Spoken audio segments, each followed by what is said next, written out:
Now, if you look at the victim, how do you know? Because a schoolyard bully, you know because there's stain marks here, right?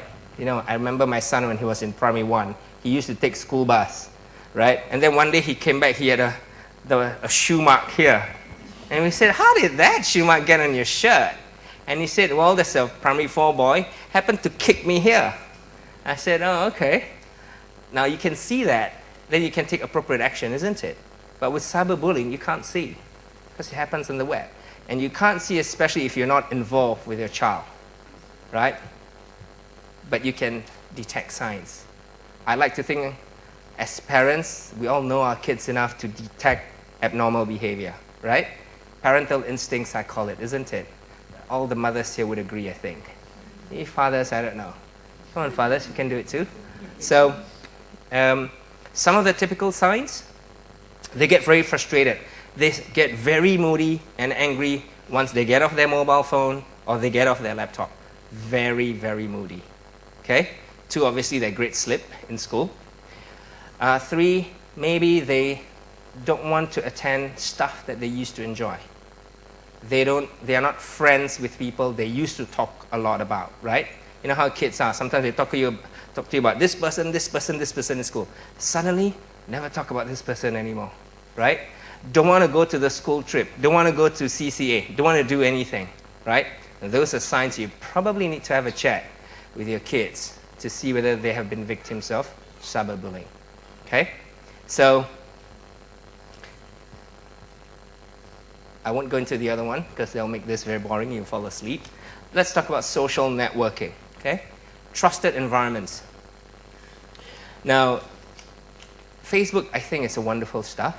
You know, I found friends who I've not met for 15 years, and now they're in the US. They're surprised that I have 4 kids.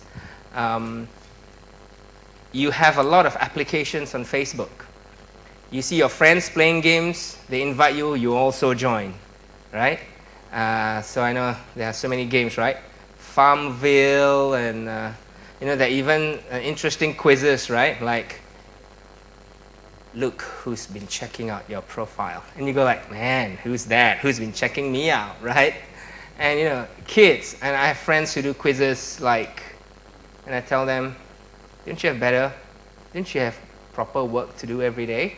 You seem to be taking quizzes after quizzes on a single day. That's amazing, right? But you know, the thing about Facebook is that I think Bernard has mentioned just now. What's important, one, is information integrity. What that means is that you need to be able to set up a certain set of rules on the type of content that you allow your children to put up online. And be very straight with them, what's acceptable and what's not, and how you intend to control the privacy settings to make sure that while you put up the right sort of content, you also need to make sure that they control who gets access to that content. So the 2 sides of it, right? So I did one talk with some famous people, and they said, but you know, I'm famous, I'm a celebrity, how can I control that? I said, well, my suggestion is to create 2 separate accounts. One's your private one, one's your public one. On your public one, put all the public information you want and open up access to as many people as possible, right? Because you want to be popular, right? And you're a celebrity, that's fine. But you open a private one, which has less content and restricted to a small number of people that you trust. But you'll be amazed, a lot of people don't do that and put compromising pictures of themselves online. So, for those of you who've got children on Facebook, can I see your hands? Are they below 16?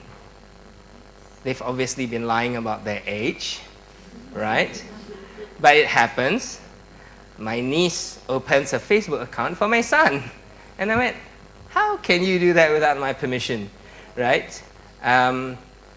It happens. The next thing you got to do is get involved. Try and see whether you can be linked on their Facebook account as well, so be in their network.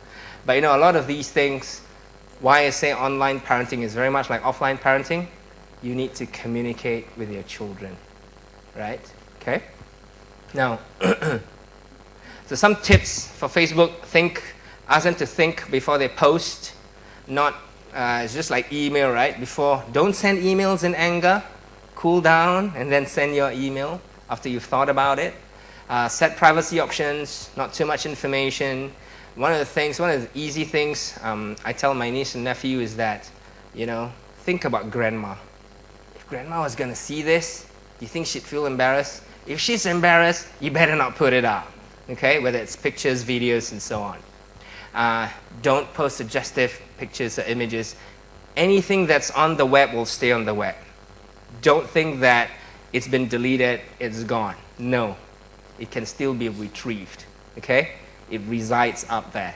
Obviously, I don't think kids have a lot of financial information, but for parents, don't reveal any sort of financial information up there. Maintain strong passwords. I think this is a bit tricky, isn't it? What's a strong password? Does anybody know? Strong password is made up of alphabets, numbers, symbols. Wow, bit challenging, huh? It's okay, replace the A with an @ replace the I with a 1, replace the Z with a 2, right? Hey, there you go. You can still use your same password, but vary it accordingly. But I tell you something, in our Norton security software, we have something called Identity Safe. And what it does is, it has a golden password, and you open the safe, it gives you, you have the website listed wherever you go. You can have different user ID and user password, and it will remember things for you. So the next time you want to go to that site, you just open your vault, you click on that page, and then off it loads the page automatically for you. It has security and it has efficiency as well built into this one single feature, which is very good for us. Okay? Get protected with updated security solutions. So those are as much tips as you can get. Now, I use this acronym on a general level when we talk about keeping our kids safe online. I call it STAR, very easy. S stands for software. I'll show you one software later where I think I found it useful, so maybe you'll find it useful as well. Software protects you and your children when they can't protect themselves, right? So I described to you just now what we call drive-by downloads. Things that go into your machine when you just land on it without proper security protection, right? But software can help you mitigate that. Talk. Stay connected. Talking is tough, isn't it?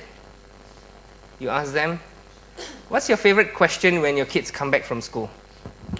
Let me guess. Do you have homework? Right?